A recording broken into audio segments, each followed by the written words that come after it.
जय मसीह। प्रभु का धन्यवाद हो कि आज के सुबह को उसने हमें देखने का मौका दिया और हम पहला पत्रस के अध्ययन को जारी रखते हुए उसके चौथे अध्याय के 13 पद से आगे को देखेंगे। पिछली बार हमने चौथे अध्याय के 12वें पद पर ध्यान दिया, जहाँ पर पौलुस पत्रस लिख रहा है, कीजिएगा, हे प्रियो, जो दुख रूपी अग्नि तुम्हारे परखने के लिए तुम में भड़की है, इससे यह समझकर अचंभा न करो कि कोई तुम पर बीत रही है। और पतरस ने अपने बिखरे हुए तितर बितर विश्वासियों को चिट्ठी लिखते हुए प्रोत्साहित किया कि निश्चय ही हम सताए जा रहे हैं और सतावा बढ़ रहा है।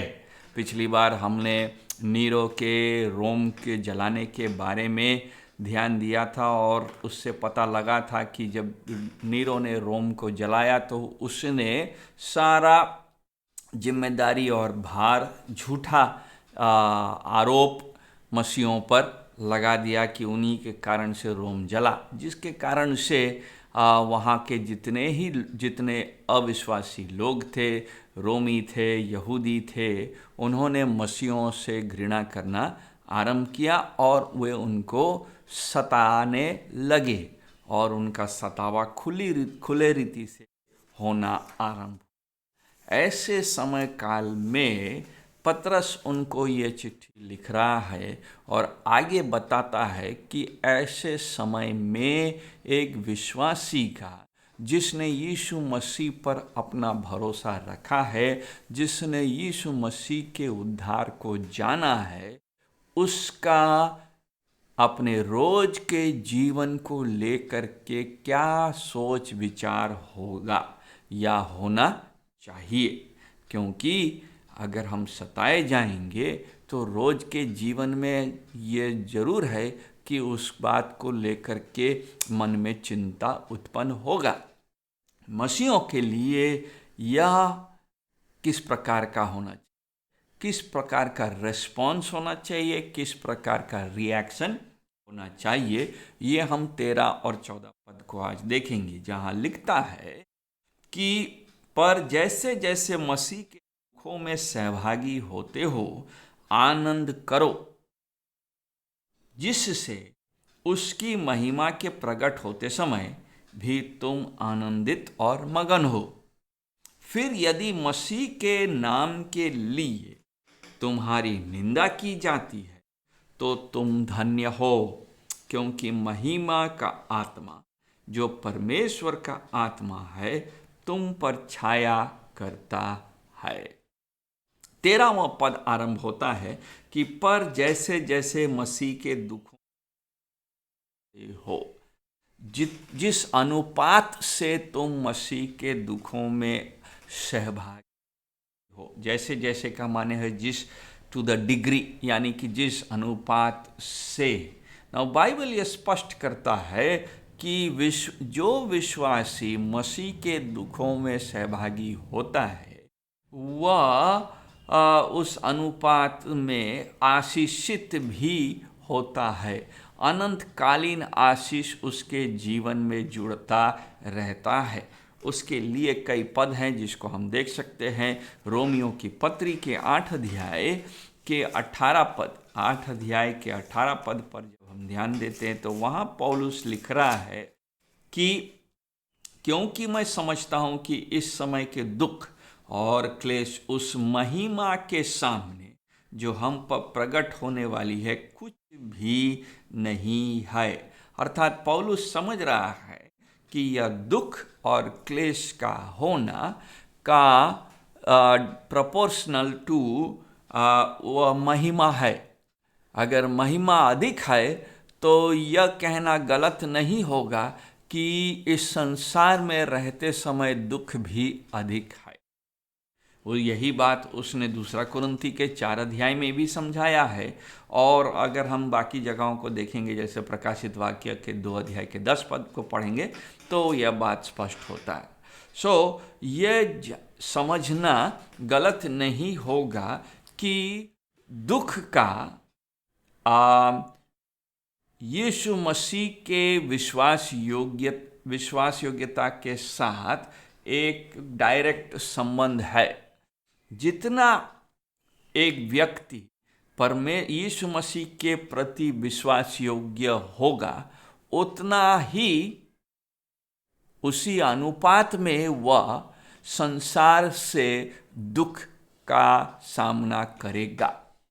यह संभव नहीं है कि विश्वासी यीशु मसीह के प्रति विश्वास योग्य हो और संसार से उसका कोई विरोध न हो, और जब विरोध हो तो उससे उसको दुख ना पहुंचे। ऐसा नहीं होगा। अगर विश्वासी यीशु मसीह के प्रति विश्वस्त होकर के उसकी आज्ञाओं को मान रहा है, तो उसी अनुपात में वह संसार का विरोधी ठहरेगा, और संसार का विरोधी होने के कारण से संसार उस सताती है।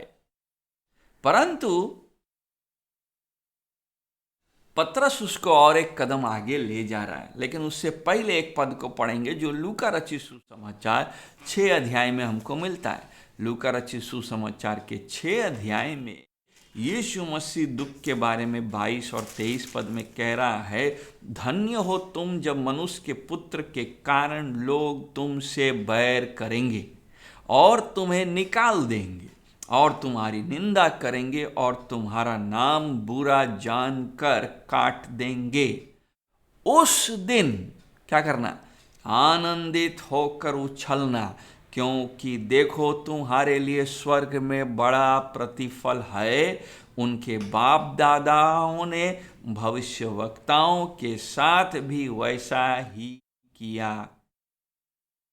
वह स्पष्ट है कि जब हम मनुष्य के पुत्र के पीछे चलते हैं और विश्वास योग्यता से चलते हैं, तो वे हमको निकाल देंगे, निंदा करेंगे और बुरा जान करके हमारा नाम को काट देंगे। यह वचन पतरस का नहीं है, यह वचन स्वयं यीशु मसीह का है।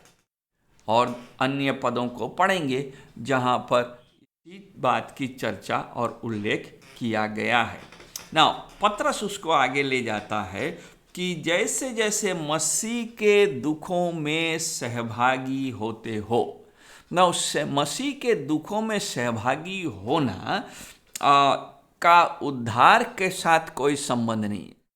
सो हमें ये नहीं समझना चाहिए कि क्योंकि हम मसीह के दुखों में सहभागी हो रहे हैं तो इसका माने है कि हमको उद्धार मिल गया। नहीं, उद्धार हरदम परमेश्वर के प्रभु यीशु मसीह के अनुग्रह से हुआ है, और जब हम उसके दुखों में सहभागी हो रहे हैं तो वो हम इसलिए सहभागी हो रहे हैं क्योंकि हम सत्य के साथ खड़े हैं और हम वह कार्य कर रहे हैं जो सही है। यीशु मसीह सत्य है, उसका कार्य सही है, इसलिए वह भी अपने इस संसार में रहते समय दुखों को अपने ऊपर उठाता है।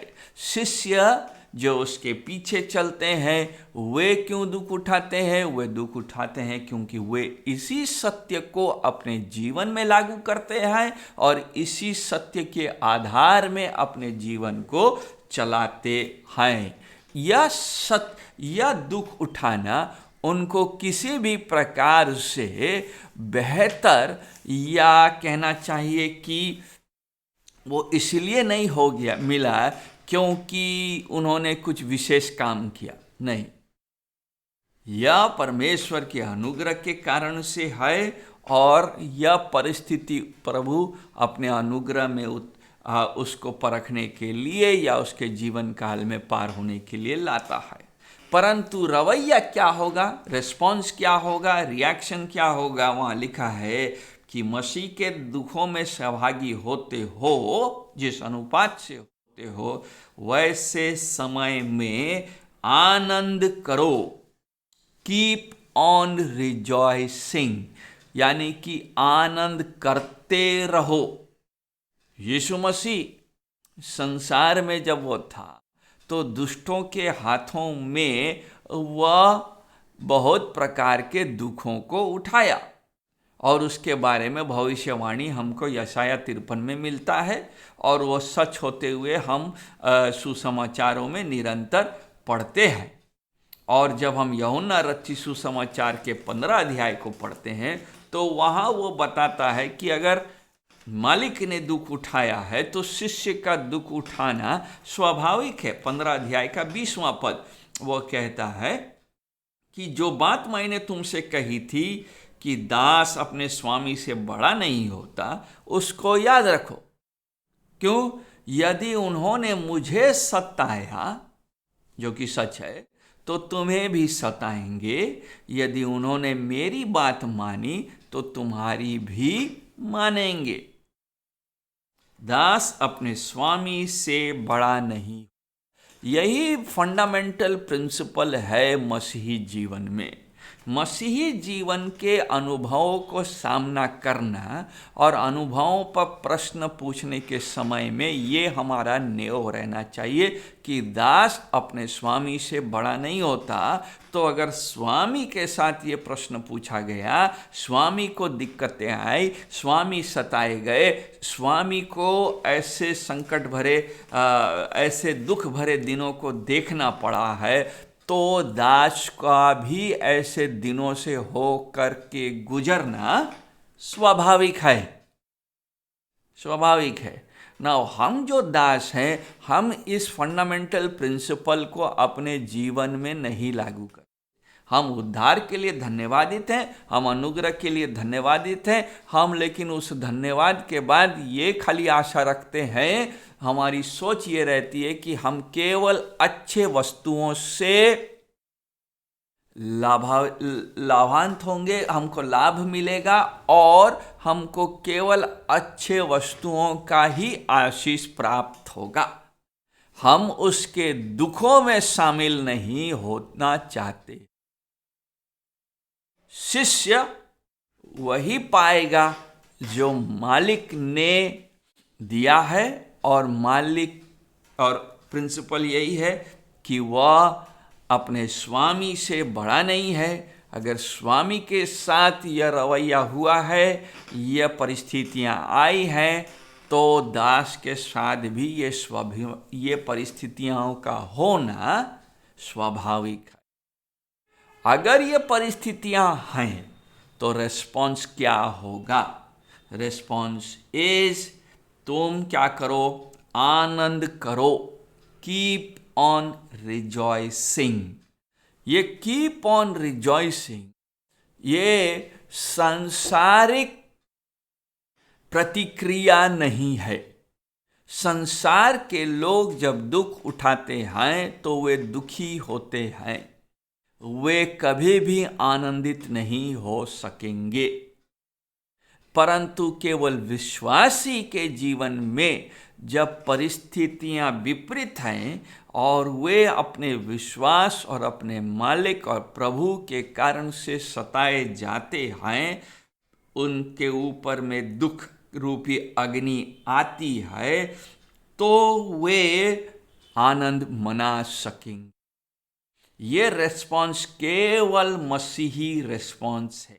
यह रेस्पॉन्स इसलिए है क्योंकि वहाँ लिखा है, आनंद करो जिससे उसकी महिमा के प्रकट होते समय भी तुम आनंदित और मगन हो। यह आनंदित इसलिए होना है क्योंकि उस आनंद के साथ एक निश्चयता है। दुखों में आनंदित इसलिए संभव है क्योंकि उस आनंद के साथ यीशु मसीह के द्वितीय आगमन का आनंद जुड़ा हुआ है। उसके दोबारा आने का आनंद जुड़ा हुआ है, जब वह अपने सारी महिमा में, सारी ग्लोरी में वापस आता है। पतरस क्यों लिख रहा है अपनी महिमा में?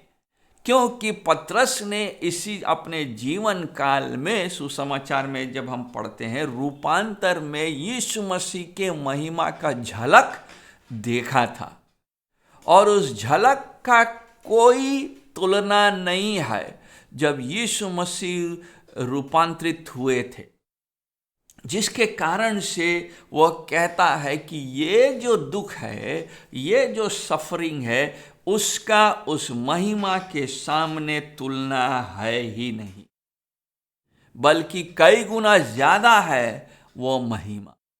और विश्वासी उस महिमा में प्रवेश कर रहा है, उस महिमा को चख रहा है जब यीशु मसीह द्वितीय आगमन में उसके बीच में उपस्थित होता है, और यह साबित करता है उसकी धार्मिकता को।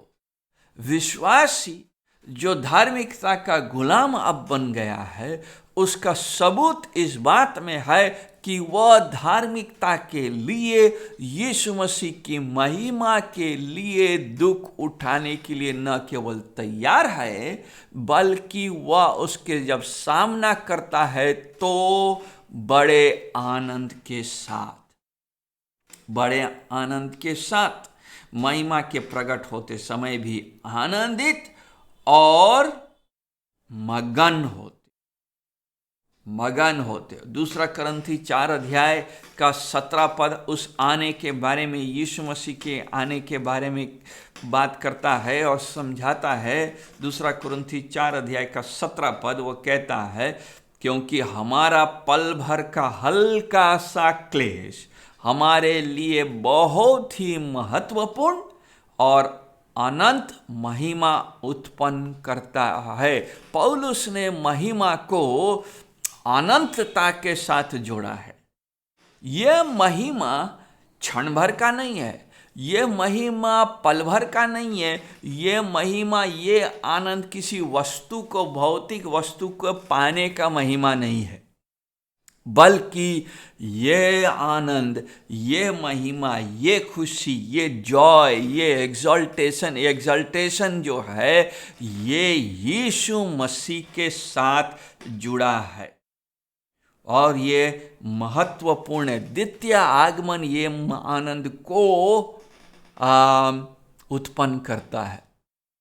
हमारे अंदर में आज के दिन में ये आनंद है कि हम मिलने जा रहे हैं, यीशु मसीह हमारे साथ रहेगा, वो हमारे बीच में आएगा। एक दिन होगा जब ऐसा होगा, जब मनुष्य का पुत्र हमारे बीच में फिर से राज्य करे और हमारे बीच में वह उपस्थित होगा, और हम उसके सिंहासन के चारों ओर महिमा करते रहेंगे।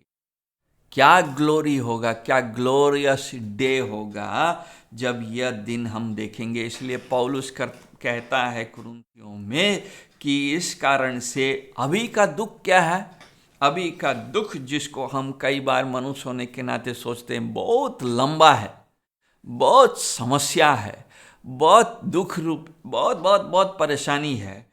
पौलुस लिखता है, और सब पल भर का हल्का सा क्लेश। ना पौलुस जब उसको हल्का सा क्लेश लिख रहा है तो बहुत इंपॉर्टेंट है, क्योंकि पौलुस के अपने गवाही में, पौलुस के अपने जीवन में उसने बहुत क्लेश उठाया, बहुत दुख उठाया। अनगिनत बार वो जेल गया, अनगिनत बार मार खाया है, और उसके जहाज टूटी है, और प्रभु के लिए उसने बहुत क्लेश उठाया है। जहाँ भी गया है प्रचार करने के लिए, अधिकतर समय उसको भगाया गया है, उसको धमकाया गया है, उसको शारीरिक चोट मिला है। जब पौलुस लिखता है कि यह पल भर का क्लेश है और यह हल्का सा क्लेश है, इसको हमको नहीं समझना चाहिए कि ये एक ऐसा लेखक लिख रहा है जिसने कोई दुख देखा नहीं है, कदापि नहीं। बाइबल के जितने भी लेखक हैं और जितने भी यहाँ पर उसके दास और भविष्यवक्ता है, उन सबों ने अपने जीवन में क्लेश को नजदीकी से देखा है, परंतु उन सबों ने उन क्लेशों में आनंदित किया, क्योंकि वे जब उस महिमा का तुलना करते हैं तो इसको पल भर का ही समझ। और यह हमारे लिए बहुत बड़ी शिक्षा है। हमारे लिए यह शिक्षा है कि हमारा भी प्रत्युत्तर हमारे जीवन के क्लेशों के प्रति क्या होना चाहिए। हम चिंतित होते हैं, इसलिए प्रार्थना करते हैं, निरंतर प्रार्थना करते हैं, घुटनों में प्रार्थना करते हैं, परमेश्वर के सामने निवेदन करते हैं, करना चाहिए, कोई संदेह नहीं, परंतु दुखी मन के साथ नहीं, बल्कि धन्यवादी मन के साथ कि प्रभु ने यह मौका दिया कि हम उसके में सहभागी हो सके, उसके नाम के लिए, उसके नाम के लिए। देखिए वहाँ लिखा है, उसकी आनंद करो और उसकी महिमा के प्रकट होते समय भी आनंदित। 14 पद, फिर यदि मसीह के नाम के लिए तुम्हारी निंदा की जाती है तो तुम धन्य हो। मसीह के नाम के लिए तुम्हारी निंदा की जाती है। आज जिस यो समय है हमारे देश में भी और संसार भर में भी कि लोग उसके नाम के लिए हमारी निंदा करते हैं, हमें नीचा देखते हैं, अच्छी नौकरियां छूटती हैं, नौकरी के जगह में प्रमोशन नहीं मिलता है और भेदभाव किया जाता है, लोग हमको घृणा से देख। प्रेरितों के काम के 4 अध्याय में शिष्यों को भी ऐसा ही कुछ हुआ था। लोगों ने उनको बुलाया और उनको धमकाया, 4 अध्याय का 12 पद, और फिर कहा कि किसी दूसरे के द्वारा उद्धार। उन्होंने क्या जवाब दिया कि भाई किसी दूसरे के द्वारा उद्धार नहीं, क्योंकि स्वर्ग के नीचे मनुष्यों में और कोई दूसरा नाम नहीं दिया गया जिसके द्वारा हम उद्धार पा सके। ना समस्या यह है कि लोग नहीं चाह रहे हैं कि उसके नाम का प्रचार हो। प्रेरितों के काम में फरीसी नहीं चाह रहे हैं कि वे यीशु मसीह के नाम को लेकर के प्रचार करें, और उसके बाद उनको इस कारण से रोका जा रहा है। 4 अध्याय में वे प्रचार कर रहे हैं कि यही एक नाम है जिससे उद्धार मिलता है।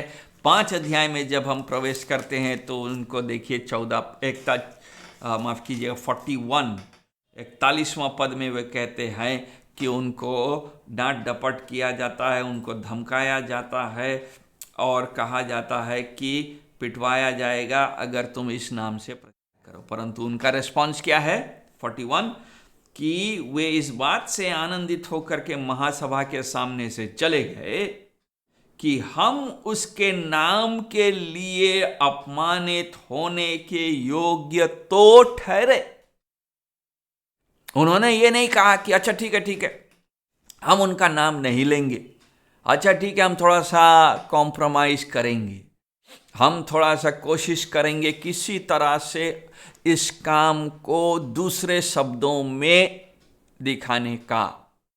हम प्रचार करेंगे, यीशु मसीह के बारे में प्रचार करेंगे, लेकिन यीशु मसीह का नाम नहीं लेंगे। हम कहेंगे कि हम प्रेम का प्रचार करते हैं, गॉड इज लव।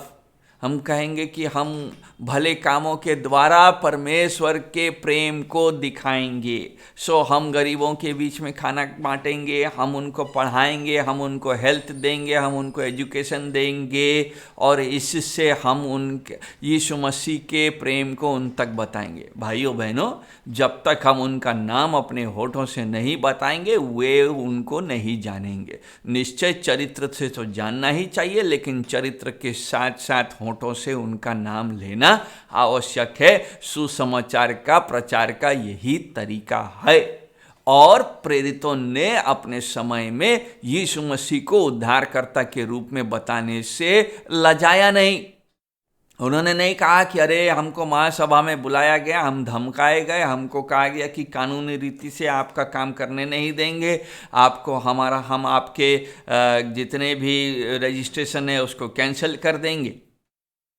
तो अगर ऐसा होगा तो हम तो डर जाएंगे। तो प्रेरित तो घर आकर के कहा कि अच्छा ठीक है, इसका माने यह है कि हम लोग अब इस प्रकार से काम नहीं करेंगे, बल्कि वे तो धन्यवाद देते हुए निकले। उनका रेस्पॉन्स इज वेरी स्ट्रेंज। इसीलिए क्योंकि मान लीजिए आपको कोई सरकारी ऑफिस में बुलाया जाता है और थाना में जाकर के आपको बोला जाता है कि इसके बाद से आप इस नाम से प्रचार करते हुए इस गांव में नहीं दिखना चाहिए।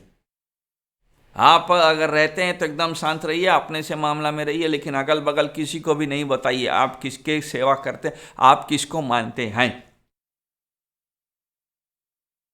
तो थाना से निकल करके हमारा रिस्पॉन्स क्या है? अच्छा ठीक है, ऐसा सरकार दबाव दिया है, अच्छा हम प्रार्थना करेंगे, क्या करें, चिंता हो गया। नहीं, यहाँ पर मीटिंग बता रहा है, मीटिंग हुआ और बड़ा मीटिंग हुआ और लोगों ने, फरीसियों ने कहा कि वो नहीं चलेगा। एंड देन रेस्पॉन्स क्या है? रेस्पॉन्स है कि वे इस बात से आनंदित होकर महासभा के सामने से चले गए। दिल में उमंग आ गया, दिल में खुशी हो गया, दिल में धन्यवाद आ गया कि अरे कितना अच्छा काम हुआ, कि कम से कम क्या हुआ कि हम उसके नाम के लिए अपमानित होने के योग्य तो ठहरे। कितना बड़ा गवाही है, हमारे लिए कितनी बड़ी शिक्षा है कि इस बदलते समय में हमको और जोश मिल रहा है, कि प्रोत्साहन हमको परमेश्वर के वचन में मिल रहा है कि हम स्थिर रहे और इसका सामना करें, और हम इस परिस्थिति में पॉजिटिवली देख के ये दुख रूपी जो अग्नि आया है, पतरस कह रहा, जो आग लगा दिया गया है, हमको ढूंढा जा रहा है, हमको मारा जा रहा है और हम दुखी, हमको पीटा जा रहा है, हमको जानवरों के खाल में डाल करके हमको जानवरों के मान में फेंक दिया जा रहा है। इन सब चीजों को होते हुए हमें आनंदित होना चाहिए। क्यों? क्योंकि इसका माने है कि हम यीशु मसीह के दुखों में सहभागी हो रहे हैं। क्यों? क्योंकि हम उसकी महिमा के प्रकट होते समय भी हमको आनंद देखने को मिलेगा। ये बहुत बड़ी बात है, क्योंकि उनका फोकस सब समय यीशु मसीह और उसके द्वितीय आगमन में है। इसको तुम धन्य बात समझो, ब्लेसेडनेस का बात समझो, आशीष की बात समझो, तो तुम धन्य हो, क्योंकि महिमा का आत्मा जो परमेश्वर का आत्मा है तुम पर छाया करता है। परमेश्वर की आत्मा हमारे बीच में, हमारे अंदर डेरा करता है। पतरस पुराने नियम का भाषा को प्रयोग कर रहा है। जब परमेश्वर अपने लोगों के बीच में डेरा करता है, वो मिलाप वाले तंबू को स्मरण कर रहा है, वो परमेश्वर के मंदिर को जिसने सुलेमान ने बनाया था उसको स्मरण कर रहा है, जब परमेश्वर अपने लोगों के बीच में डेरा करता था। और आज यीशु मसीह के बलिदान के कारण से, उसके पुनरुत्थान के कारण से, वो प्रतिज्ञा का आत्मा, अपनी पवित्र आत्मा हर विश्वासी को दिया है। जो उससे पर विश्वास करते हैं उसके अंदर में परमेश्वर की आत्मा वास कर रही है, और उस परमेश्वर की आत्मा की वास करने के कारण से हम इन दिनों का सामना कर सकते हैं। और इस कारण से तुम धन्य हो गए, तुम ब्लेसेड हो गए। क्यों?